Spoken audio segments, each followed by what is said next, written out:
ሰላም ጤና ይስጥልን አድማጭ ተመልካቾቻችን እንደምን አላችሁ? የጤና ገጽ ፖድካስታችን አሁን ይጀምራል። ከዚህ ሰዓት ጀምሮ ስለምታደምጡን ደስ ይለናል። ሄሉ እንዴት ነሽ? አለው ያል እንዴት ሁሉ ነው? ሰላም። እግዚአብሔር ይመስገን። እንግዲህ ሁሉም ሰው የጤና ገጽ አለው ብለን እዚህ መድረክ ላይ ብዙ የጤና ሀሳቦችን አመጣን። የተለያዩ የጤና ገጾችን እየገለጽን ቆይታ ስናደርግ ቆየን። ባለፉት ፕሮግራሞቻችን ብዙዎች እንደተጠቀሙ እርግጠኞች ነን። ዛሬ ደግሞ በአዲስ ሀሳብ ተገናኝተናል። እውነት ነው። ለአድማጭ ተመልካቾቻችን ይጠቅማሉ፣ ጤናቸውን ለመጠበቅ ቅድመ መከላከል ለማድረግ ይረዷቸዋል ያልናቸውን ኢሹዎች ያነሳን ነው የምንወያየው። ዛሬም እንግዲህ አንድ የጤና ርዕስ መዘን እንግዳ ጋብዘን ተገኝተናል።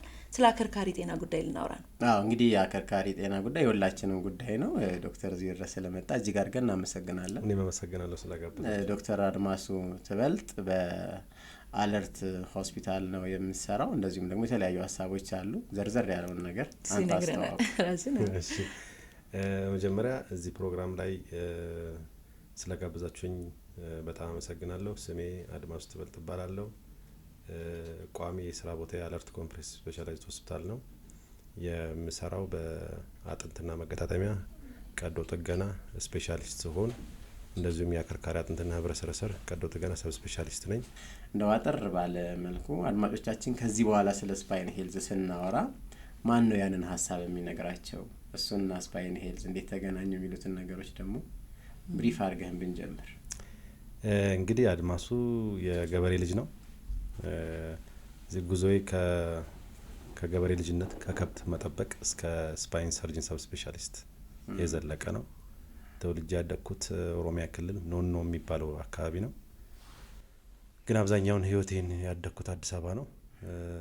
ራሴ እንደ ገጠር ልጅም እንደ አዲስ አበባ ልጅ ነው ቆጥሮ ዛሬ ተርተናል። እንደማንኛውም ኢትዮጵያዊ ከሚለዋል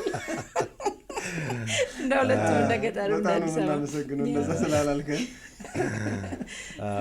ኤሌመንተሪ የተማልኩት እዚህ አዲስ አበባ የራስ ሰፈር አካባቢ የማነ ብርሃን የሚባል አለ። ከዛ የጤና ሁለተኛ ደረጃ ትምህርት ቤት፣ ከዛ ከፍተኛ 23 የሚባል እንደገና ጅማ ዩኒቨርሲቲ ነው አንደር ግራጁዌት ሕክምና ዲግሪን ያስኩት። ከዛ በመቀጠል ቀጥታ አለርት ኮምፕሬሄንሲቭ ስፔሻላይዝድ ሆስፒታል ነው የገባሁት። ምክንያቱም ሰፈሬ ነው። ይሄ በደንብ ኢፌክት ፈጥርበታለሁ ብዬ የማስበው ሆስፒታል ነው። ከዛ የኦርቶፔዲክስ ሰርጀሪውን ደግሞ እዚህ ጥቁር አንበሳ አዲስ አበባ ዩኒቨርሲቲ ነው የጨረስኩት። እንደገና ተመልሼ አለርት ሆስፒታል ነው ያገለገልኩት በአመራርነትም ጭምር። አለርት ሆስፒታል ከመግባቴ በፊት አምቦ ኮምፕሬሄንሲቭ ስፔሻላይዝድ ሆስፒታል አለ የዩኒቨርሲቲው፣ እዛም 1 አመት አገልግያለሁ። ከዛ እንደገና አለርት ተመልሼ በአጥንት ሕክምና ያገለገልኩ የዲፓርትመንቱ ሄድ ነበርኩኝ። ከዛ ደግሞ በኮቪድ ዘመን የአለርት ኮምፕሬሄንሲቭ ስፔሻላይዝድ ሆስፒታል ሜዲካል ዳይሬክተር ነበርኩ። ከዛ እንደዛ ኦፕሬሽንም እየሰራሁ እንደዚሁም የሊደርሺፕ ስራ እየሰራሁ እንደገና እድሉን አግኝቼ እስራኤል ሀገር ሄጄ ኢየሩሳሌም አዲስ አበባ የሚባል ትልቅ ቢግ ሄልስ ኢንስቲትዩት የስፓይን ሰርጀሪ ቀዶ ጥገና ፌሎሺፕ ሰርቼ እንደገና ተመልሼ አለርት ሆስፒታል በንቃት ማህበረሰብን ያገለገልኩ። አጋራችን የኢትዮጵያ ደምና ህብረ ህዋስ ባንክ ነው። የአጋራችን ሀሳብ እንግዲህ ያለ ደም አቅርቦት ህይወትን መታደግ አንችልም። በእያንዳንዱ አንተ የምትሰራው ሰርጀሪ ላይ ወይም ደግሞ የምትሰራቸው ስራዎች ላይ የደም አቅርቦት ምን ያህል አስተዋጽኦ አለው? ደምና ዶክተር አድማሱ እንዴት ይገናኛሉ? በደንብ ብታሳየ የምንፈልገው ደግሞ ምንድነው የደም አቅርቦት ባይኖር የሚለውን ነገር ስላለ ነው የምትሰራው።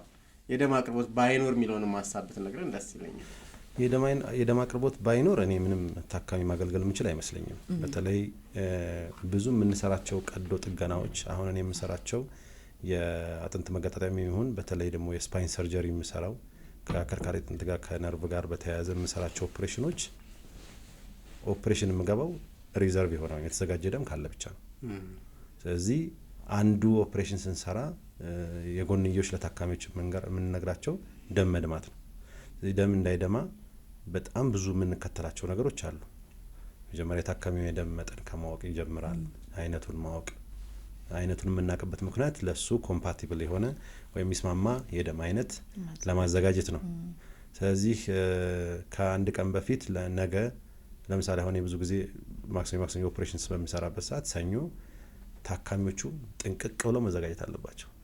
ሳይኮሎጂካሊ፣ ሜዲካሊ፣ በሰፕላይም በአቅርቦትም ከዛ ውስጥ አንዱ አቅርቦት የደም አቅርቦት ነው። ስለዚህ ለዚህ ታካሚ 1 ዩኒት ብለድ እፈልጋለሁ፣ 2 ዩኒት፣ 3 ዩኒት እንደ ደሙ አይነትና መጠን። ሁለት ተይዞ ማይገባም ሪዘርቭ የሆነ ነገር ሪዘርቭ በደንብ ክሮስ ማች ተሰርቶ ደም መኖሩን እርግጠኛ ሲሆን ብቻ ነው ኦፕሬሽን መግባት የምችለው። ደም የሌለው ታካሚ ኦፕሬሽን አልገባም። ያ ማለት ሁሉም ታካሚ ኦፕሬሽን ደም ይሰጠዋል ማለት አይደለም። ሊሰጠው ይችላል፣ ሊደማ ይችላል። ስለዚህ ደም ሪዘርቭ አድርጌ ነው የምንገባው፣ አዘጋጅተን ነው የምንገባው። ስለዚህ በተለይ አሁን ለእኔ ብቻ ሳይሆን ለየትኛውም ቀዶ ጥገና ሕክምና ጀነራል ሰርጀሪን ብትለው እናቶች ጋር ብትል ብዙ እንግዲህ ስፔሻሊቲ ሰርጀሪዎች አሉ። ሁሉም ደም ይዞ ነው የሚገባው። ስለዚህ የደም ባንክ አስተዋጽኦ እጅግ ከፍተኛ ነው ለኛ ለሰርጅኖች፣ ምንም ጥርጥር የለውም። ስለዚህ ደም መለገስ ሄሉ ሁሌ የምታነሳው ሀሳብ አለ። ደም መለገስ ደም እንለግሳለን ቀጥታ ለሌላ ሰው ይሰጠዋል ብለን ነበር የምናስብ። የሚመስለን እንደዛ ነው። በብዙ ሂደት ውስጥ ያልፋል። 1 ዩኒት ደም ለማግኘት ትልቅ ኢንቨስትመንት እንዳለ የሚታወቅ ነው። ግን ይሄን ጥያቄ ዛሬ መዋስ የፈለኩት የደማችንን መዳረሻ ማወቅ የደማችንን መዳረሻ ማወቁ ማለት ብዙ ጊዜ ተደጋጋሚኛ ማንስተናል። ደም በተለይ የሚሸጥ የሚመስላቸው ሶሳይቲዎች ስላሉ እነሱን ከማሳወቅ አንፃር የምንሰጠው ደም ዋጋ እንዳለው ለእናት ብቻ ልጅ በወሊድ ወቅት ብቻ አለመሆኑን ሁላ የምናሳውቅበት ፕላስ ደግሞ ሙሉ ደሙ ብቻ አለመሆኑ የሚሰጠው ተለይቶ ፕላትሌቱ ኦር ነጭ ደም ሴሉ ኦር ተደርጎ ፕላዝማው ተለይቶ እንደሚሰጥ ማወቃችን እኔ መነሳሳት በደንብ ነው። በቃ ውስጤ የሆነ ሙቀት የሚሰማው ለካ በእኔ ደም ሰምባዲ ሰርቫይቭ አድርጓል የሚለውን ነገር እንዳውቅ ያደርገናል። ሰው ተመልካቾቻችንም አድማጮቻችንም ይህንን ስለሚያውቁ ደም ለመስጠት ያላቸው መነሳሳት ይጨምራል ብለን ስለምናስብ ደም መስጠት ትልቅ ሰብአዊነት ነው። ኢማጂን ለምንም ለማታውቀው ሰው ደምን ሰጥተህ መትረፉን ስታስብ በየ3 ወር ሁሌም ለመስጠት ትዘጋጃለህ። እኔ ባለሳሳት እስከ 17 ሰጥቻለሁ። በጣም ደስ እያለኝ ነው የምሰጠው። ሁሉም ደም ለመስጠት ትክክለኛ እድሜ ላይ ያለ ሰው ሁሉ፣ ትክክለኛ ጤንነት ላይ ያለ ሰው ሁሉ ሳይሰስት መስጠት ያለበት ነው። ምክንያቱም የምትሰጠው አሁን የሰው ልጅ ብዙ ሊትር ከ5 እስከ 6 ሊትር አለው አይደል? ከዛ ውስጥ 300 ml ነው የምንሰጠው።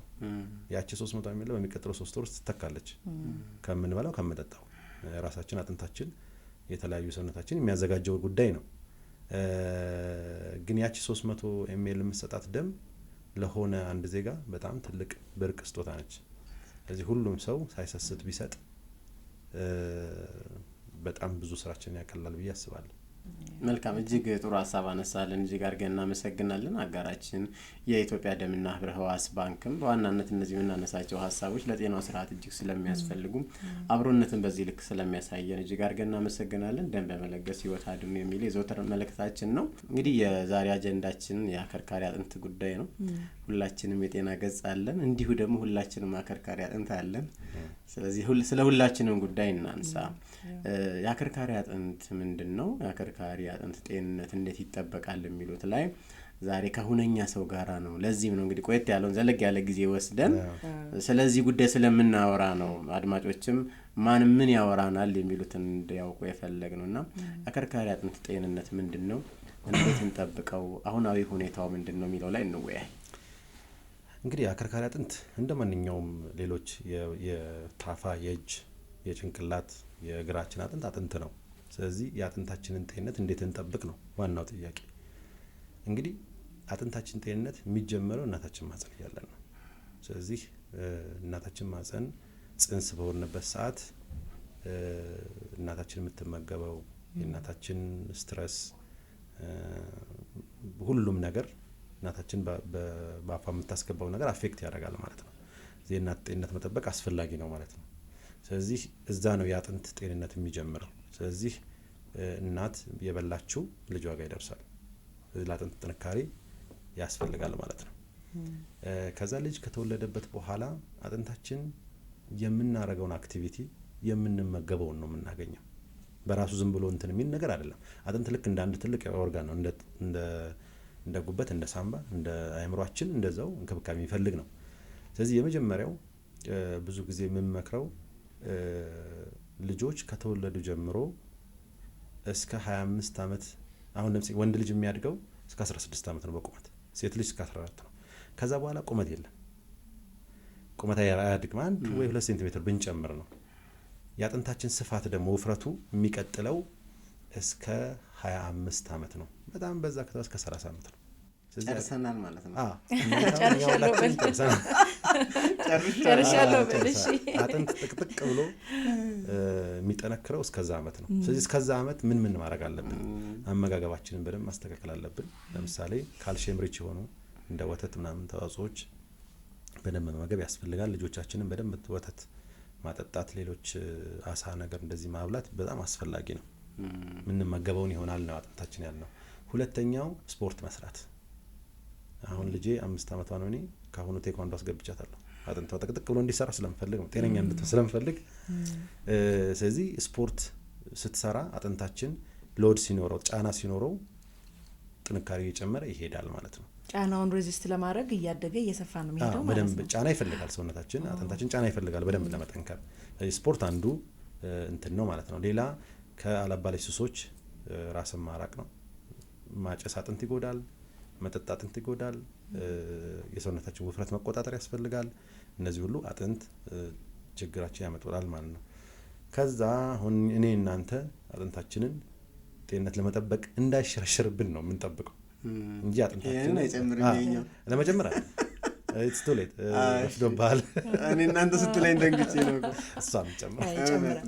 ስለዚህ እንዳይሸረሸር ግን አሁንም ቅድም ያልኩህን አመጋገባችን፣ ስፖርት መስራት፣ ክብደታችንን መቆጣጠር፣ አለማጨስ፣ አለመጠጣት፣ በቃ ሌላ ሱሶቹ ነገር ውስጥ አለመግባት አስፈላጊ ነው ማለት ነው።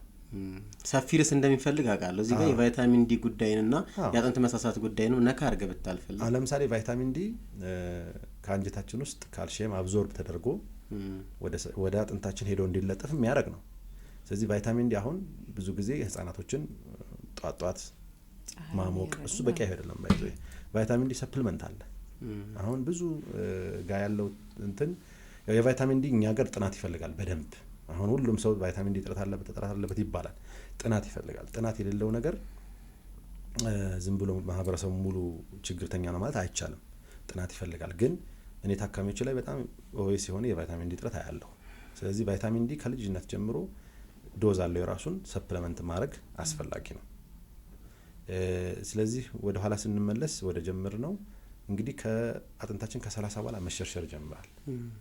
ለምሳሌ ከ30 እስከ 40 ፍጥነቱ ነው የሚለያየው። እስከ 0.25 ድረስ መሸርሸር ይጀምራል በአመት። ከ40 በኋላ ከ0.25 እስከ 5%።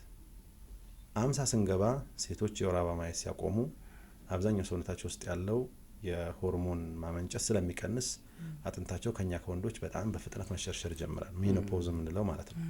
እኛ ወንዶች ደግሞ 10-15 ዓመት ዘገየት ብለን እዛ መሸርሸር ውስጥ እንቀጥላለን። ሴቶች ከ50 ወንዶች ከ60 ከ65 በኋላ በአመት እስከ 1% ድረስ አጥንት የመሸርሸር እንትን ይኖረዋል ማለት ነው። ስለዚህ አመጋገባችን፣ ስፖርት መስራታችን ይህንን ለመቀነስ ነው የምንሰራው ማለት ነው። ከዛ በኋላ እኛ ሀገር ብዙ ያልተለመደ አሁን እኛ በጣም ወጣት የሆኑ ሐኪሞች እያስተዋወቅን ያለነው ነገር ምንድነው? ሴቶች ከ50 በላይ ወንዶች ከ60 በላይ ሩቲን በሆነ ወይ ያጥንታቸውን ጥንካሬ፣ ጤንነት እንመረምራለን። በፊት አሁን ይሄ ቴክኖሎጂ አልነበረም። አሁን አንዳንድ ፕራይቬት ሆስፒታሎች ይታያል። ከሲቲ ስካን ዋጋ ባነሰ ነው የሚሰራው ራሱ። ስለዚህ ቀስ ብሎ ደግሞ መንግስት ሆስፒታሎች መግባቱ አይቀርም። የአጥንት ጥንካሬ፣ ጤንነት ይለካል። የአጥንት ከፍተኛ መሸርሸር ካለው የሚያክሙ ብዙ ስፔሻሊስት ሐኪሞች አሉ፣ ኢንዶክሪኖሎጂስቶች እንላቸዋለን። ስለዚህ መርምረን እንዲያክሟቸው እናደርጋለን። አጥንት ጤንነታቸውን፣ ጥንካሬያቸውን መጠበቅ ካልሆነ ብዙ ጊዜ አሁን እናቶች፣ አባቶች ትንሽ ከቆሙበት ወድቀው እዚህ አካባቢ ሲሰበሩ ታያለ። ዳሌ አጥንት መሰበር፣ የአከርካሪ አጥንት መሰበር፣ እነዚህ በቃ ቀላል በሆነ አደጋ ማለት ነው። ያ ከመምጣቱ በፊት አጥንትን ጤንነት የሚጠብቁ መድኃኒቶች አሉ በባለሙያ የሚሰጡ። ቫይታሚን ዲ በመስጠት ካልሲየም በደንብ በመስጠት የህይወት ዘይቤያችንን በማስተካከል የአጥንት ጥንካሬ እንዲቀጥል ወይ ደግሞ መሸርሸሩ በጣም ይሄ ፍጥነቱ እንዲቀንስ አድርገን ከአላስፈላጊ ስብራት ለመዳን የምናረጋቸው ህክምናዎች አሉ ማለት ነው። ስለዚህ በዚህ መልኩ ነው የአጥንት ጤንነታችንን የምንጠብቀው። በአጠቃላይ በጣም ጥሩ። አጠቃላይ ስለ አጥንት ጤንነትና አጠባበቅ አነሳን። ዛሬ ደግሞ በነጥለን ልናወራ የወደድ ነው ልናወራ የፈለገው ስለ አከርካሪ አጥንት ጤና እና ህመም ነውና የአከርካሪ ጤና ህመም ወይም መታወክ ስንል ምንድነው መንስኤዎቹስ ምንድናቸው የሚለውን ጀምር ይሁን በዛ። ስለዚህ የስፓይን ሄልዝ የጀርባ ችግር የሚያመጡ ምንድናቸው? በጣም ብዙ ነገሮችን መዘርዘር ይቻላል። የመጀመሪያው አሁን ብዙ ሰው አንገቴን አመመኝ፣ የላኛው ጀርባዬን አመመኝ፣ ታችኛው ወገቤን አመመኝ፣ ወደ እግሬ መሄድ በጣም የሚያቃጥል ህመም አለኝ፣ እጄ እየሰነፈ ነው፣ እግሬ እየሰነፈ ነው፣ በጣም ሲበዛ ደግሞ ሽንት ሰገራ መቋጠር አቃተኝ የሚሉ ታካሚዎች ይመጣሉ። እነዚህ ሁሉ ህመም በሚከተሉት ነገሮች ሊመጡ ይችላሉ። የመጀመሪያው በጣም ይገርማችሁ ይችላል 90% የሚሆነው አካባቢ ፖስቸራል ባክ ፔን የምንለው። ፖስቸራል ባክ ፔን ምንድነው? ካቀማመጥ ካተኛኘት ስህተት የሚመጣ ችግሮች ናቸው። ምንም ኤምአርአይ ሲቲ ስካን አሁን ቀጥሎ የተቀመጠበት ዋናው እንትኑ ይሄ ነው። ኤምአርአይ ብትልክ ሲቲ ስካን ብትልክ ኤክስሬይ ብታነሳ እነዚህ ታካሚዎች ምንም ነገር አታገኙ። ስለዚህ ምንድነው አጥንታችን የራሱ የሆነ አቀማመጥ አለው። ጀርባ አጥንታችን እንደምታየው ለምሳሌ ከዚህ የሰርቫይካል የምንለው የአንገታችን ማከርከሪያ አጥንት ገባ ያለ ነው ወደ ውስጥ፣ ከዛ ወጣ ይላል የላኛው ከጀርባችን፣ ታችኛው ጀርባችን ገባ ይላል፣ ከዛ መቀመጫችን ወጣ ይላል። ይሄ የራሱን ተፈጥሮ ጠብቀን ነው መራመድ ያለብን። የሰው ልጅ 3 እንቅስቃሴ ነው ያለው፣ መተኛት፣ መራመድ፣ መቀመጥ። እነዚህን ጠብቀን ነው እንትን የምንለው ማለት ነው። ስለዚህ ፖስቸራል ባክ ፔን የሚጠቁ በጣም ብዙ ታካሚዎች አሉ። አሁን በፕሮፌሽን ብንከፋፍላቸው ረጅም ሰዓት የሚነዱ ሹፌሮች፣ የቢሮ ሰዎች፣ ስፖርተኞች፣ የሀገራችንን በቴክኖሎጂ ወይም ደግሞ በኮንስትራክሽን እንድታድግ ደፋ ቀና የሚሉ ወንድሞች እህቶቻችን፣ በጣም ፊዚካል ሌበር የሚሰሩ የኮንስትራክሽን ፋብሪካ አካባቢ የሚሰሩ ወንድሞች እህቶቻችን በጣም ብዙ ታካሚዎች ይመጣሉ እኔ ጋር በባክ ፔን። ስለዚህ ትልቁ ሕክምና እንዴት አድርገው ላይፋቸውን ማስተካከል ይችላሉ ነው። እዚህ የመጀመሪያው ማስተምራቸው ስለ አቀማመጥ ነው። ለምሳሌ ቢሮ ተቀምጠው የሚሰሩ ታካሚዎች ባክ ፔን አለኝ ብለው ሲመጡ ብዙ ጊዜ ወገብ፣ የላኛው ወገብና የታችኛው ወገብ ህመም ነው የሚላቸው። አቀማመጣቸው ምን መምሰል አለበት? ያንን አከርካሪ አጥንት ቅርጹን ጠብቆ መቀመጥ አለበት። ለምሳሌ ቢሮ የምትሰራ ከሆነ የምትሰራበት ኮምፒውተር በደረት ትይዩ ካልሆነ እዚህ ጋር ያለ ኮምፒውተር ከሆነ በስራ በምትመሰሳት እየሄድክ እያጎነበስክ ነው የምትሄደው። ስለዚህ ከኋላ ያለው ጡንቻዎች አንተ እንዳትወድቅ ወጥረው ለመያዝ ስራ ይበዛባቸዋል። እዚህ ኮማተራሉ፣ ፔን ይፈጥራል። ከዛ ምንድነው ኖርማል ቀደም ከነገርኩ የአከርካሪ አጥንት ቅርጽ ውጪ የሆነ ነው ማለት ነው። ስለዚህ ቢሮ የሚሰሩ ሰዎች ወንበራቸውን ዝቅ አድርገው ታይፕ የሚያደርጉበት ኪቦርድ እና ኮምፒውተራቸው ከፍ ብሎ ኮምፒውተራቸው እዚህ ጋር የሚያዩ ከሆነ ኪቦርድ እዚህ ጋር ከሆነ በስራቸው በሚመሰጡ ሰዓት መጎንበስ ቻንሳቸው ዝቅተኛ ነው። ስለዚህ አሁን አንድ አይተ ከሆነ ቴክኖሎጂ ወንበር ብታይ በዛ ቴክኖሎጂ የተሰራ ወንበር ነው። ለዛ ለአከርካሪ አጥንት ጤንነት ተብሎ ነው። ያንን ማስተካከል አስፈላጊ ነው። እንግዲህ የሰው ልጅ እስከ 8 ሰዓት ይተኛል። ትልልቅ ሰዎች 8 ሰዓት፣ ህጻናት 9 10 ሰዓት እንዲተኙ ይመከራል። ያው ቢዚ እንሆናለን። 6 ሰዓት በትንሹ እንተኛለን አይደል? 6 ሰዓት ስተኛ ለምሳሌ በጀርባ የሚተኛ ሰው ምንም አይነት ነገር ትራስ ባይጠቀም፣ ለምሳሌ የአንገት ትራስ ባይጠቀም፣ የጉልበት ትራስ ባይጠቀም ምን ይሆናል? ቀጥ ብሎ የሚተኛበት ሰዓት መጀመሪያ ፍራሹን የሚያገኘው መጀመሪያ ፍራሹ ለጥ መሆን አለበት። የሚሰረጎድ ፍራሽ ምናምን ሌላ አከርካሪ አጥንታችን ጤንነት ጥሩ አይደለም። መጀመሪያ ፍራሹ የሚያገኘው ጭንቅላታችን፣ የላይኛው ጀርባችን፣ መቀመጫችን እና እግራችን ተረከዝ ነው የሚያገኘው። ስለዚህ አየር ላይ የሚቀሩ ነገሮች አሉ።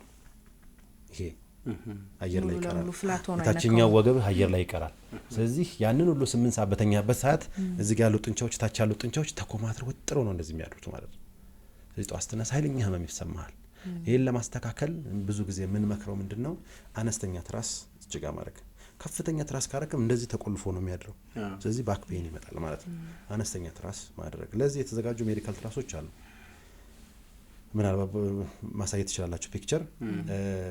ከዛ 1-2 ትራስ እዚህ ጉልበታችን ስር ማድረግ። ጉልበታችን ስር ሲቃና የመቀመጫችንና ይሄኛው ከላይ እስከ ታች አከርካሪ አጥንታችን ለጥ ብሎ ፍራሽ ላይ ያድራል ማለት ነው። ስለዚህ ጡንቻዎቻችን ሪላክስ አድርገው እነሱም እንቅልፍ ይኖራቸዋል ማለት ነው።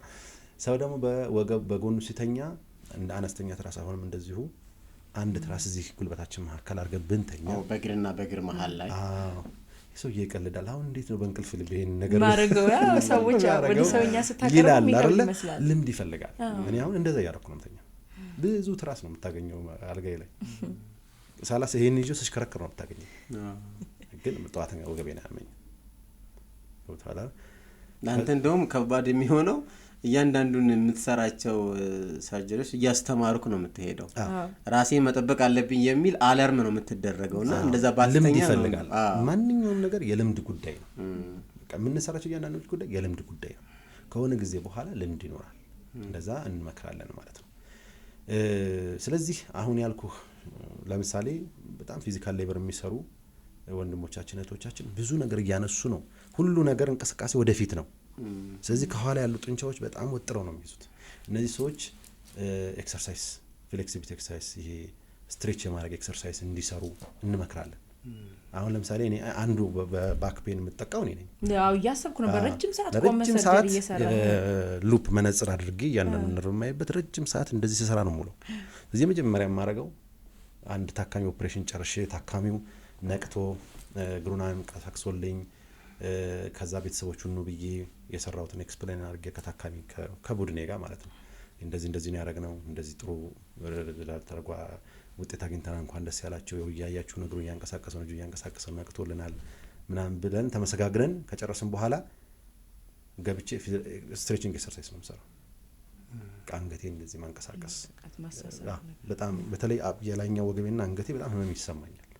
ካቱም ከአንድ ሰዓት እስከ 8 ሰዓት የሚፈጅ ሰርጀሪ ይሰራሉ። ስለዚህ በስራ ባህሪያቸው ተጋላጭ የሆኑ ሰዎች እነዚህ ሰዎች ለራሳቸው የሚጠቅም ፍሌክሲብል ኤክሰርሳይዝ ማዘጋጀት አለባቸው። እኛ እኮ ማለት እኮ ነው ቢሮ ስንውል አሁን እዚህ ያሉ ካሜራማኖቻችን ስቱዲዮ ያሉ ባለሙያዎች ሙሉ በጣም ብዙ ረጅም ሰዓት ቁጭ ብለን ነው ምን ስልክ ላይ አቀርቅረን ነው ወይ ኮምፒውተር ላይ አቀርቅረን ነው ጥሩ ነገር አመጣሽ። አሁን ደግሞ ዘመኑ በጣም ትልቅ ችግር እየፈጠረ ያለው የሶሻል ሚዲያ አጠቃቀም ነው። ሶሻል ሚዲያ በራሱ ጥቅም አለው። አሁን እኔ በሶሻል ሚዲያ በጣም ብዙ ሰው ያነቃው ነው።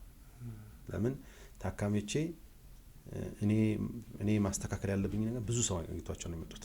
በነገራችን ላይ ካሜራማናችን ራሱ አስተካከለው ሶሻል ሚዲያ ችግር አለው ስትል ቁጭ አድርጎ ስልኩን ቀና ብሎ ተቀምጧል። በሶሻል ሚዲያ ብዙ ታካሚዎች ጋር እየደረስኩ ነው እያስተማርኩ ነው። ብዙ ሰው ይደውላል። እኔ በተፈጥሮ ሶሻል ሚዲያ ብዙ አልወድም፣ ግን ግድ ሆነብኝ። አሁን ቲክቶክ መስራት ፌስቡክ ላይ ነገሮችን ማስተማር ምናምን ግዴታ ሆነብኝ። ለምን የማያቸው ታካሚዎች በጣም ህብረተሰባችን ውስጥ ስለ ስፓይን ሰርጀሪ ስለ አከርካሪ አጥንት ስለ ነርቭ ያለው አስተሳሰብ አንድ የተሳሳተ አስተሳሰቦች አሉ ብዙ። ስለዚህ እዛ ጠጋ ብለህ ካላስተማርክ አስቸጋሪ ነው የሚሆነው። ፎቅ ላይ የሚኖርን ሰው ልጆቹ እንዴት ከፎቅ እንዳይወድቁበት ካላስተማርክ ህይወት ይታጣል። በጣም ብዙ አካለ ስንኩል ይሆናል። ሽባ የመሆን አደጋ አለ ወድቆ። ከዛ ቢታከም ቢባል ራሱ መከራው በጣም ብዙ ነው። ብዙ ወጪ ነው የሚጠይቀው። በጣም የጀርባ ህክምና በጣም ኤክስፔንሲቭ ነው፣ በጣም ውድ ነው። ስለዚህ ማስተማር ግድ ስለሆነ አሁን ሶሻል ሚዲያው እየጠቀመኝ ነው። ታካሚዎች ጋር እንዲደርስ እንዳስተምር አዌርነስ እንድፈጥር እንዳነቃ እየጠቀመኝ ነው። በዛው ልክ ግን ሶሻል ረጅም ሰዓት ስልካቸውን ይዘው ሶሻል ሚዲያ የሚጠቀሙ ታካሚ ሰዎች በተለይ ያንግ የሆኑ አሁን ያንግ የሚባል ነገር ነው። ሁሉም ማማም አባባም ሶሻል ሚዲያ እየተጠቀሙ ነው። በጣም አቀማመጣችን መስተካከል አለበት። ረጅም ሰዓት እንደዚህ ብሎ ስትጠቀም ቅድም ያልኩህ ነገር እንደዚህ አቀርቀራው ለረጅም ሰዓት 2-3 ሰዓት ቲክቶክ አይተህ ምን እንደሚሰማህ እዚህ ጋር ፖስቸራል ባክ ፔን ነው። ስለዚህ አጠቃላይ ሳጠቃልለው አብዛኛው ከአቀማመጥ ካተኛኘት ካረማመድ ጋር ያለ ፖስቸር ያቋም ሁኔታ ጋር የተያያዘ ነው ባክ ፔን ነው። ስለዚህ እነዚህ ታካሚዎች በተለይ ያንጎቹን በጣም ያጠቃል። በመቀጠል ከነርቭ ጋር የተያያዘ አንገታችን ውስጥም የላይኛው ጀርባ የታችኛው ጀርባ በተለይ በጣም ደግሞ የታችኛው ጀርባችን ላይ የዲስክ መንሸራተት። ዲስክ በተፈጥሮ አንዱ የተቸረን ጥሩ ሰውነታችን ነው፣ ክብደትን የሚሸከም ነው። ችግሩ ግን ዲስክ ተንሸራቶ የነርቭ መተላለፊያ ቱቦ ውስጥ ገብቶ የነርቭ መተላለፊያ ቱቦውን ሲያጠብ ነርቭን ሲረግጥ ነው ትልቁ ችግር። ያ ሌላው የጀርባ ችግራችን ነው ማለት ነው። ዲስክ አለብኝ ብዙም ሰው የሚለው። ስለዚህ ሌላው አንዱ ችግር እሱ ነው። ስለዚህ ዲስክ ሌላው አንድ የዲስክ መንሸራተት ነው። ዲስክ ይባላል እንጂ ዲስክ ኖርማሊ ሁላችንም አለ። ከአንገታችን አከርካሪ አጥንት እስከ ታችኛው መቀመጫችን ድረስ ዲስክ አለ። እነዚህ ዲስክ ጠቃሚ ናቸው። ተንሸራቶ ግን ምንድነው ስፔሲፊክሊ ዲስክ ማለት ዲስክ ማለት ባያ አከርካሪ አጥንቶች አሉ አይደል? በአከርካሪ አጥንቶች መካከል መሀል ያለ ነው። ለምሳሌ እንደ በርገር አስቢው። በርገር ከላይ ዳቦ አለ አይደል? ከዛ እንቁላል፣ ከዛ ስጋ፣ ከዛ ያላል ዲስክም አከርካሪ አጥንት አለ፣ ዲስክ አለ፣ አከርካሪ አጥንት አለ፣ ዲስክ ጆይንቶች ናቸው። አንደኛ እንቅስቃሴ የምናደርግበት ነው። ሾክ አብዞርብም ነው። ሰውነታችንን ክብደት የሚሸከምም ነው። ስለዚህ ዲስክ በተፈጥሮ ጠቃሚ ነው። ነገር ግን የተወሰነ ክፍሏ ተንሸራቶ ቱቦ ውስጥ ይገባና ነርቭ ይቆነጥጣል። የዛን ሰዓት ችግር ይሆናል ማለት ነው። ሌላው እድሜያችን እየጨመረ ሲሄድ ቆዳችን እንደሚያረጅ ሁሉ ጸጉራችን እንደሚሳሳ ሁሉ አጥንታችንም አከርካሪ አጥንታችንም ቱቦም እያረጀ ይሄዳል። ቱቦ ከጊዜ ወደ ጊዜ እየጠበበ ይሄዳል። ስንመለስ አሁንም ወደ የወገብ ጠንቆች ከምንላቸው ቅድም እንዳልኩት እድሜያችን እየጨመረ ሲመጣ የነርቭ መተላለፊያ ከላይ ከጭንቅላታችን ጀምሮ አይምሯችን አለ አይደለ? ስፓይናል ኮርድ ምነው የህብር ለሰረሰረ ምንለው አለ ይወርዳል። ታች እዚህ መሀል ወገባችን ጋር ሲደርስ ደግሞ እንደ ፈረስ ጭራ ብዙ ነርቮችን በቱቦ ውስጥ ይልካል። ስለዚህ ነርቮች እየወጡ እጃችን ያንቀሳቅሳሉ፣ እየወጡ እግራችንን ያንቀሳቅሳሉ። ሽንት ሰቅለን እንቆጣጠር። እነዚህ ነርቮች መተላለፊያ ቱቦአቸው ሲጠብ ስፓይናል ስቴኖስ እንለዋለን። ሌላ የጀርባ ህመም ያመጣል፣ እግር መስነፍ ያመጣል። ከዛ በመቀጠል ደግሞ እንደሚታወቀው እኛ ሀገር አደጋ እንደ ጉድ ነው ያለው። መኪና አደጋ እንደ ጉድ ነው ያለው። ብዙ ከኮንስትራክሽን ላይ የሚወድቁ አሉ። ቫዮለንስ አለ አንዳንድ አልፎ አልፎ አይደለ? ሰው ተጣልቶ መደባደብ ምናምን አላስፈላጊ ቦታ መምታት አለ። እነዚህ ነገሮች አሉ። ወድቆ ምናምን መሰበር አለ። አከርካሪ አጥንትም ይሰበራል በዛው ልክ። አከርካሪ አጥንት ሲሰበር ደግሞ ማሰባበር በጣም መጥፎ ነው። መሰበር ብቻ አይደለም፣ አከርካሪ አጥንት አጠገቡ ያለው ነርቭ ይጎዳል። ስለዚህ አንገታችን ላይ የተሰበረ ወይ ውልቃት ያለው አከርካሪ አጥንት ውልቃት ያለው እጁም እግሩ ሽባ ሊሆን ይችላል። ላይኛው ወገብ ላይ ያለ እግሮቹ ሽባ፣ ሽንት ሰገራ መቋጠር ሊያቅተው ይችላል። ስለዚህ ሌላው አንዱ ትልቁ እኛ ሀገር አሳሳቢው አደጋ ሆኖ የአከርካሪ አጥንት ስብራት ነው። ስብራትና ውልቃት ሲሰበር ከስፓይናል ኮርዱ ጋር አብሮ ከነርቭ የተለየች ነርቭ ሊወጋ ይችላል። እና ሁሌ የምለው ምንድነው አጥንት ሲሰበር ልክ እንደ ጩቤ ነው፣ ያገኘውን ነው የሚለው። ስለዚህ መጀመሪያ አደጋ ይደርስብናል። ያ ራሱ የሚያመጣው ጣጣ አለ። ከዛ ተነስቶ ሰው ወደ ጤና ጣቢያ ሲጓጓዝ ሌላ አደጋ ይመጣል።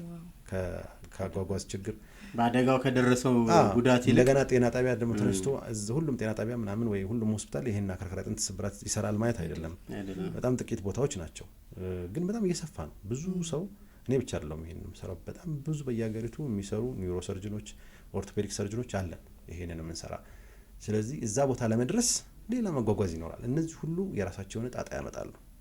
ስለዚህ አደጋ ነው ሌላው ማለት ነው። ከዛ ቀጥሎ ኢንፌክሽን፣ በተለይ ቲቢ የአከርካሪ አጥንት ችግር ያመጣል። ቲቢ በሽታ ከአከርካሪ ጋር ይገናኛል። በቲቢ ጊቬስ ዲፎርሚቲ የምንለው አለ። ረጅም ጊዜ የቆየ ቲቢ እንደዛ አይነት ችግር ያመጣል። የማግወጥ ምናምን እንትን አለው እና እሱ አለ። ከዛ በመቀጠል ማንኛውም ካንሰር ሰውነታችን ውስጥ ሲዛመት አንዱ የሚሄድበት ቦታ ስፓይን ነው። ስለዚህ ከስፓይን ወደዛ አከርካሪ አጥንት ሄዶ አከርካሪ አጥንት በማሳሳት አከርካሪ አጥንት እንዲሰበር ያደርጋል። ቅድም ያልኩህ ከኦስቲዮፖሮስ ወይም ከአጥንት መሳሳት ጋር ተያይዞ በቀላሉ አጥንት ይሰበራል። ስለዚህ ኦስቲዮፖሮቲድ ሪሌትድ ፍራክቸር የምንላቸው አሉ። እነዚህ አብዛኞቹ የጀርባ ህመም መንስኤዎች ናቸው። እያንዳንዱን መተንተን ይቻላል ጊዜ ካላችሁ እያንዳንዱን እንደዚህ እናርግ። ምናልባት አድማጭ ተመልካቾቻችንን በሚጠቅም ሁኔታ ለማንሳት አሁን ጊዜው ሂውማን ተች ስቶሪዎች የሚወደዱበት ጊዜ ሆነ አይደለ?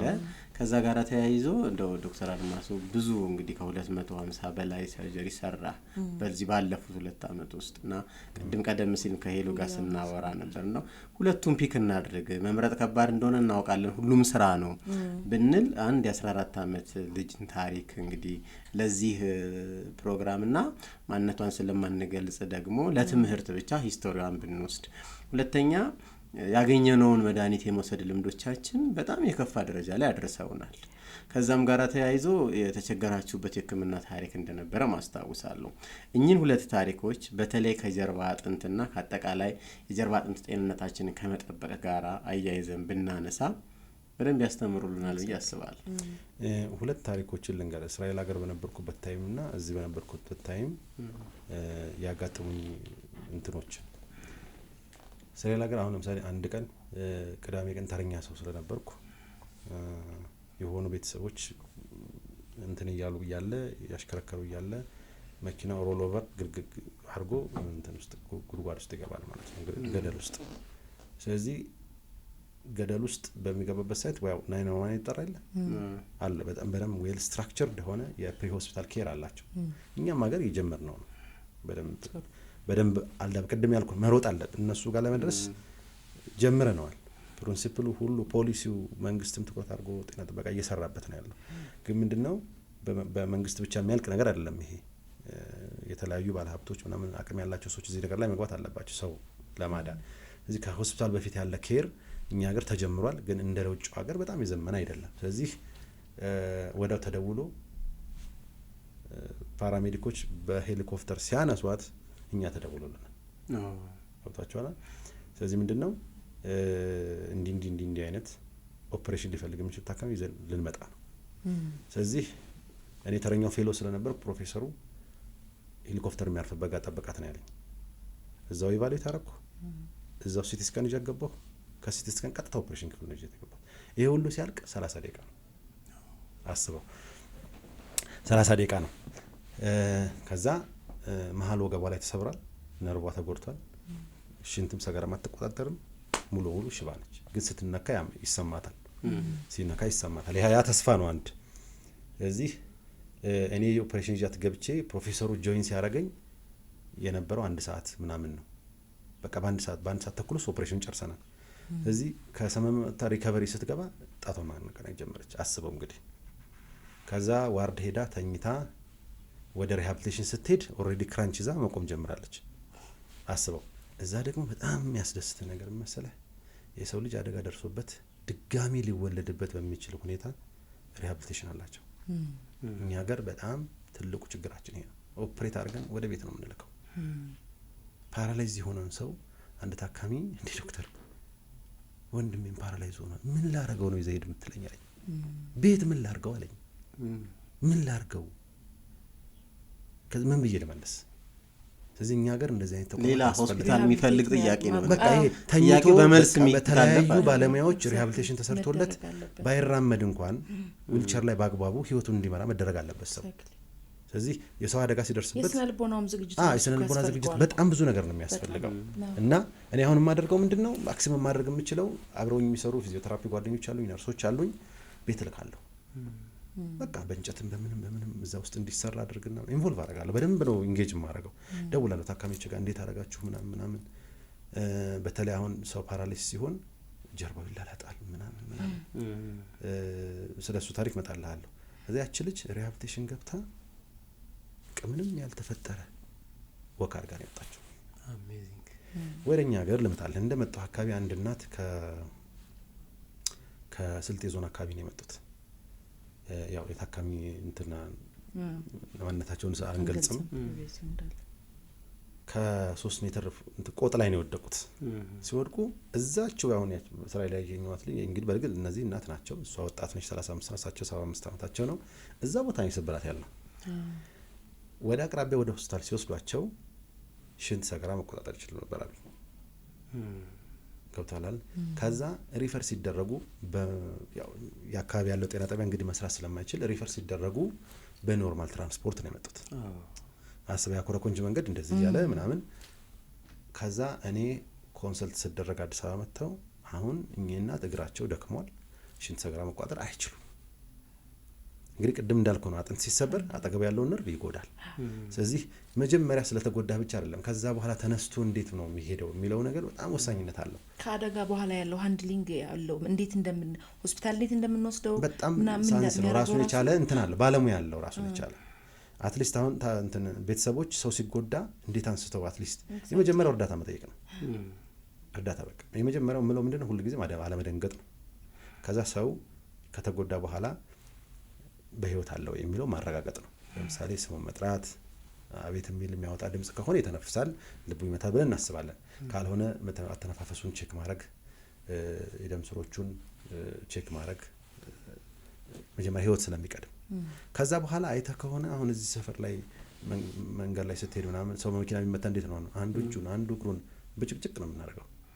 በራሱ ችግር አለው። ማገዝ ነው የምንፈልገው እንጂ ቴክኒኩን አይደለም። መጀመሪያ ታካሚው በተኛበት ቦታ ህይወቱ እንዳለ ሲረጋገጥ አካባቢው ጤና ጣቢያ ምናምን ካለ እርዳታ መጠየቅ ነው። ወይ በስልክ ደውለን አምቡላንስ የምናስጠራው ነገር ከሆነ እነግርሃለሁ። አንድ ታሪክ ስላጋጠመኝ ነው እንዴት ሴቭ እንዳደረግ ነው ማለት ነው።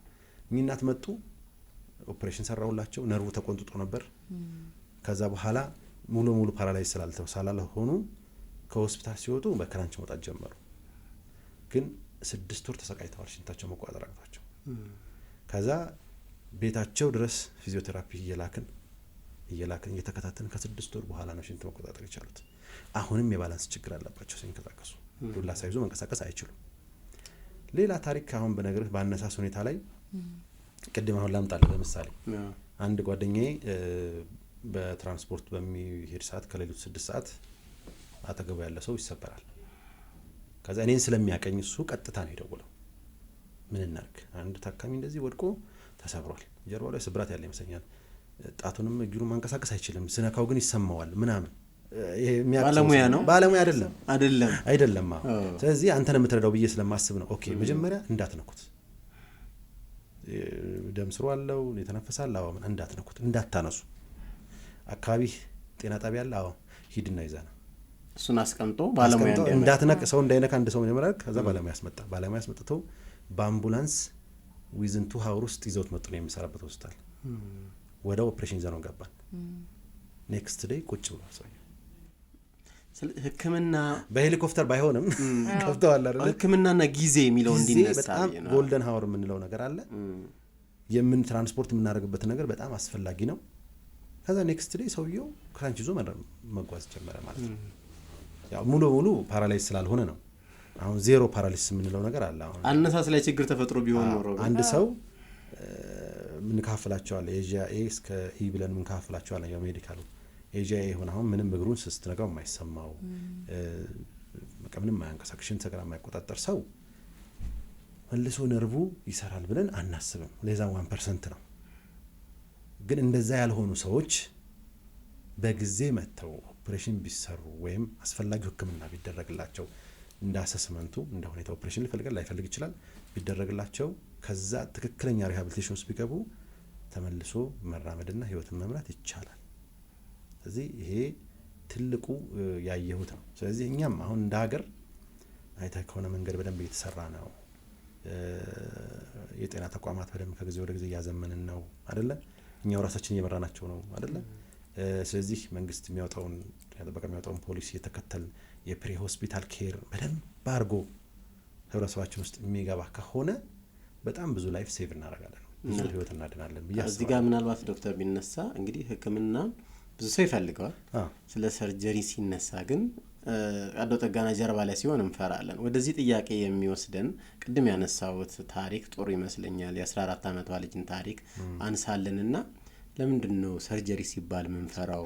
ሽባ ልሆን ነው ልትገሉኝ ነው ምናምን ብለን እንተወዋለን ብዙዎች። እና ከ14 ዓመት ልጅ ታሪክ ተነስተን ወደዚህኛው ጥያቄ እናቅና። ስለዚህ ቅድም አሁን የሆነ የ14 ዓመቷን አሁንም የታካሚዎችን ማንነት አልገልጽም ሚስጥር ስለሆነ የ14 ዓመት ልጅ ከፎቅ ላይ ነው ወደቀችው፣ ከ6ኛ ፎቅ። እኛ ጋር ስትመጣ የመቀመጫ አጥንት የዳሌ አጥንትና የአከርካሪ አጥንት ምንለዋላል። እሱ ሶስቱ የተለያየ ነው። ችልሽ ሽንትም ሰገራ መቋጠር አትችልም። ግን ቤተሰቦቿ የሚገርሙ ሰዎች ነበሩ። ይሄ በቃ ያላቸው ኮሚትመንት። ልጅቷ አሁን ወቅት ታደርጋለች፣ ሽንቷን መቆጣጠር ትችላለች፣ ሁሉ ነገር ታደርጋለች። በዛ 3-4 ቦታ ተጎድታ የቤተሰብ ኮንፊደንስ ስትመጣ ያ ሁሉ ችግር ደርሶባታል። ኦፕሬሽኑ ብቻ 8 ሰዓት ነው የደረሰው የፈጀብን። አስበው እንግዲህ ከ8 ሰዓት ሰርጀሪ በኋላ ባክ ፔንን አስበው። ከዛ በኋላ ቤተሰቦቿ ቤት ወስደው ፊዚዮቴራፒ ቀጥረው ነርስ ቀጥረው እነሱ ቁጭ ብለው አሁን የምንም ነገር ይሄን የቤተሰብ ኮሚትመንት በጣም አስፈላጊ ነው። እኔ ኦፕሬሽን ነው የምሰራው። ከዛ በኋላ የሚንካባካው ቤተሰብ ነው። ቤተሰብ በጣም አስፈላጊ ነው። አሁን ልጅቷ ተንቀሳቅሳ ትሄዳለች። ይሄ ከጥንቃቄ ሁሉ ነው። ቅድም እንዳልኩ አንዱ አደጋ ነው። ልጅቷ አሁን 6ኛ ፎቅ ላይ ደረጃ ላይ ቁጭ ብላ ስትጫወት ነው ያመለጣት። ስለዚህ ቤተሰቦች በዚህ አጋጣሚ ልጆቻችሁን ስለ ጥንቃቄ ማስተማር ያስፈልጋል። ፎቅ ላይ የምንኖር በጣም ብዙዎች ነን ያለነው። ስለዚህ አስፈላጊውን ሴፍቲ ወይም ጥንቃቄ ማድረግ አስፈላጊ ነው። ወደ ሰርጀሪ ማህበረሰባችን ሰርጀሪ የጀርባ ሰርጀሪ ለምን ይፈራል? እንዴም ይፈራለሁ። አሁን እንሰራው ሰው አንተ ኮንሲኩዌንሱና የምትፈራው እኔ በጣም እኔም እፈራለሁ። አሁን አንድ ጓደኛዬ እኔ ጀርባ ችግር አጋጥሞኝ ያው ራሴን በራሴ ኦፕሬሽን ማድረግ አልችልም። አይ ዶክተር አልማዝ አንተ ኦፕሬሽን ያስፈልጋል ምናምን ቢለኝ በጣም እፈራለሁ። ግን ፈርቼ ደግሞ አልቀርም። አሁን ብዙ ጊዜ ለታካሚዎች የምነግራቸው የጀርባ ኦፕሬሽን ያስፈልጋቸዋል ሲባል ሰው የጀርባ ኦፕሬሽን ላይ የሚገባ ማንኛውም ኦፕሬሽን የሚገባው ሌክዠሪ አይደለም፣ ቲያትር አይደለም የምንገባው፣ ኦፕሬሽን ቲያትር ነው አይደለ? ስለዚህ ብዙ ነገሮች ሊፈጠሩ ይችላሉ። ግን ጠንቅቆ መረዳት ያስፈልጋል። ሰው ኦፕሬሽን የሚሄደው በኦፕሬሽን የሚጠቀም ስለሚሆን ኦፕሬሽን ካልሰራለት ደግሞ የሚመጣበትን ጣጣ ማስረዳት ያስፈልጋል። ገብተዋል? ለምሳሌ አንገት ላይ ዲስክ ተንሸራቶ ስፓይናል ኮርዱን ቆንጥጦት ይዞት እጁ ላይ መድከም እየሰማ መንቀሳቀስ አቅቶት በዱላ እየሄደ ያለ ሰው አየኔ ጌታ ይሄ ነገር ኦፕሬሽን ይፈልጋል ብዬ በምነግረው ሰዓት አይ እኔ በላሻለሁ ኦፕሬሽን አልሰራም የሚል ሰው ከዚህ በላይ ይሄ ሰው እየተበላሸ ነው እየሄደ ያለው። በስነ ስርዓት እየተራመደ የነበረ ሰው እጁ በእጁ መብላት መስራት የሚችል ሰው ያ ሰንፎ መጀመሪያ የምናደርገው ምንድነው የበሽታ ናቹራል ኮርስ ምንለው አለ ማለት ምንም አይነት ህክምና ባይደረግለት ይሄ ሰው በቀጣይ ምን ያጋጥሙታል የሚለውን ነው በደንብ አድርጌ በሚገባ ቋንቋ ማስረዳው። እኔ አሁን ብዙ ጊዜ ታካሚ ሳይ በጣም ረጅም ሰዓት ነው ፈጀው እና ጓደኞቼ እናደርጉኛል ቶሎ አጨርስም ብለው ሰው መረዳት አለበት። ካልተረዳ አይወስንም። ስለዚህ አንዱ እኔ ጥሩ ነው ጥሩ እንትኔ ነው ብዬ ብቃቴ ነው ብዬ ማስበው በደንብ ነው ማስረዳው እና እኔ ያየሁት ታካሚ ሁሉ ስልክ ያለው ለኔ በጣም እንትን ነው ከባድ ነው በስልክ ማናገር። አንዳንዶቹ ቤት ሄደው ዶክተር እንዴት ነህ አይ ቤተሰብ ሁሉ ላውድ አድርገን ጥያቄ ያለን ይሉሃል። አንተ ኦፕሬሽን ልሰራ ብትል ባለቤትህ ነው ትላለች። ለምን አንተን ማጣት አትፈልግም ልጅህ ነው ትላለች። ስለዚህ ቤተሰብ ሁሉ መረዳት አለበት። እሱም ማሳመንም ልትሰራ ትችላለህ። ከዛ ምንድነው ታስረዳለህ፣ ድጋሚ በስልክም ቢሆን ታስረዳለህ። ስለዚህ የበሽታ ናቹራል ሁኔታው ምንድነው? አሁን ቅድም የነገርኩ ባይሰራ በቀጣይ ምንድነው ፓራሊሲሱ ይቀጥላል። ምራመድ ሰውዬ ቁጭ ይላል፣ መነሳትም አይችልም፣ እግሩ ይሰንፋል፣ በእጁ መብላትም ያቅተዋል። ገብቷል እያለ ሲሄድ ሽንት ሰገራ መቆጣጠር ያቆማል። ከዛ እያለ ሲሄድ የመተንፈሻ ነርቭ የምንለው አለ አይደለ? እሱ ያለበት ቦታ ስለሆነ መተንፈስ ያቆማል፣ ሞት ነው የሚሆነው።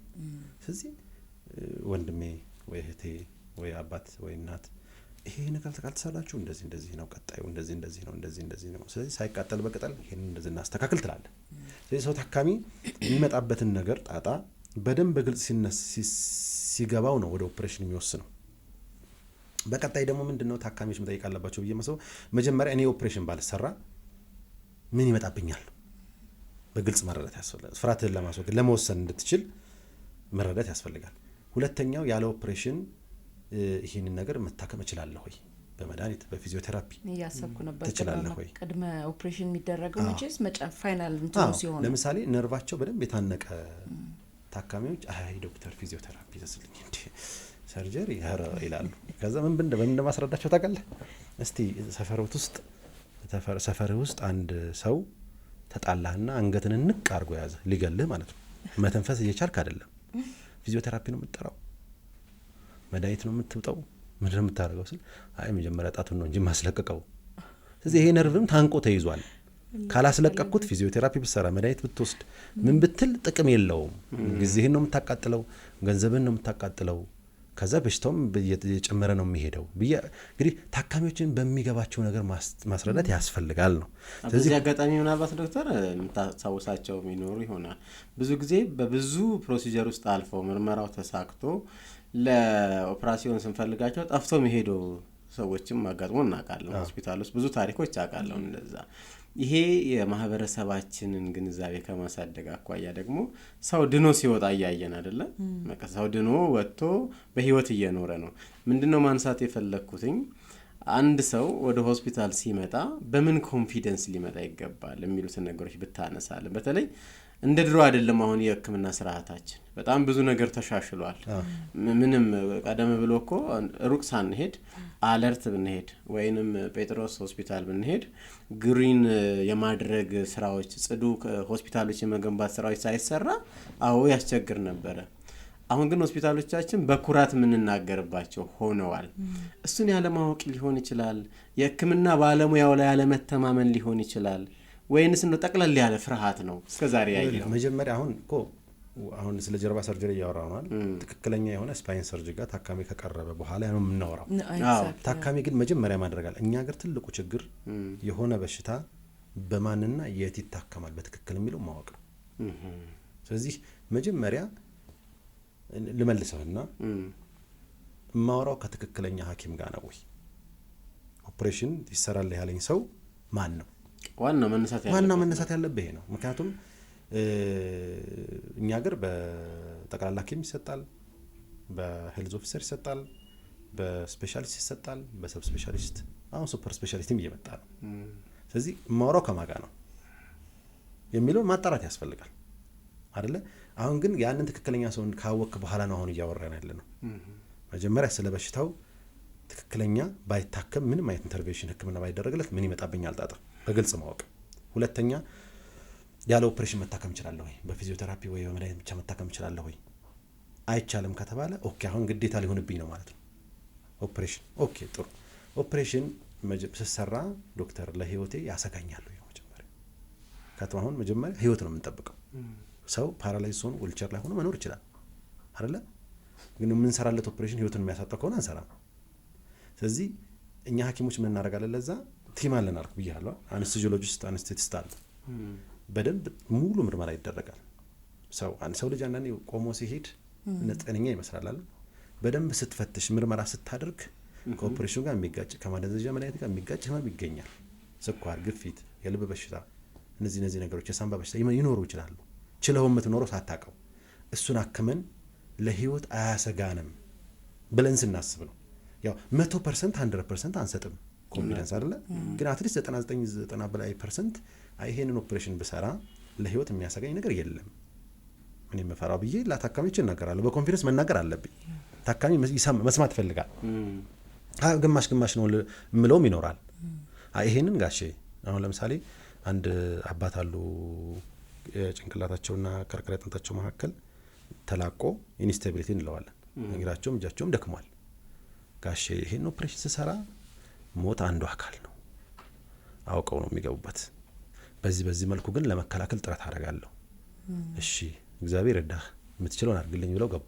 ግን አሉ በህይወት ገብተዋል። ምንድነው በግልጽ ምን መጠየቅ ያስፈልጋል ማለት ነው። ቀጣዩ በኦፕሬሽን ሞት የማያጋጥመን ከሆነ ኦፕሬሽን ሲሰራ የአንገት ኦፕሬሽን ነው፣ የላይኛው ጀርባ ሊሆን ይችላል፣ የታችኛው ወገብ ሊሆን ይችላል። በተለይ የታችኛው ወገብ ብዙ ፓራሊሲስ ምናምን የሚያመጣ አይደለም። የአንገትና የላይኛው ጀርባችን ስፓይናል ኮርድ ያለበት ቦታ እንደዚህ አይነት ሪስኮች አሉ። ስለዚህ ይሄን ኦፕሬሽን ሲሰራ ምን ያክል ነው የእጄን የእግሬን ጥቅም ላጣ እችላለሁ ወይ? ሽንት ሰክራ መቆጣጠር ሊያቅተኝ ይችላል ወይ? ምን ያክል % ነው ብሎ መጠየቅ ያስፈልጋል። ገብቶሃል? ከዛ ቀጥሎ ደግሞ መሰለኝ መድማት፣ ቀደም ያልኩ ስለ ደም መለገስ ያሰው ኢንፌክሽን፣ ሌሎች ከእያንዳንዱ ኦፕሬሽን ጋር ተያይዘው የሚመጡ ጣጣዎች አሉ። እነሱን በግልጽ መረዳት ያስፈልጋል።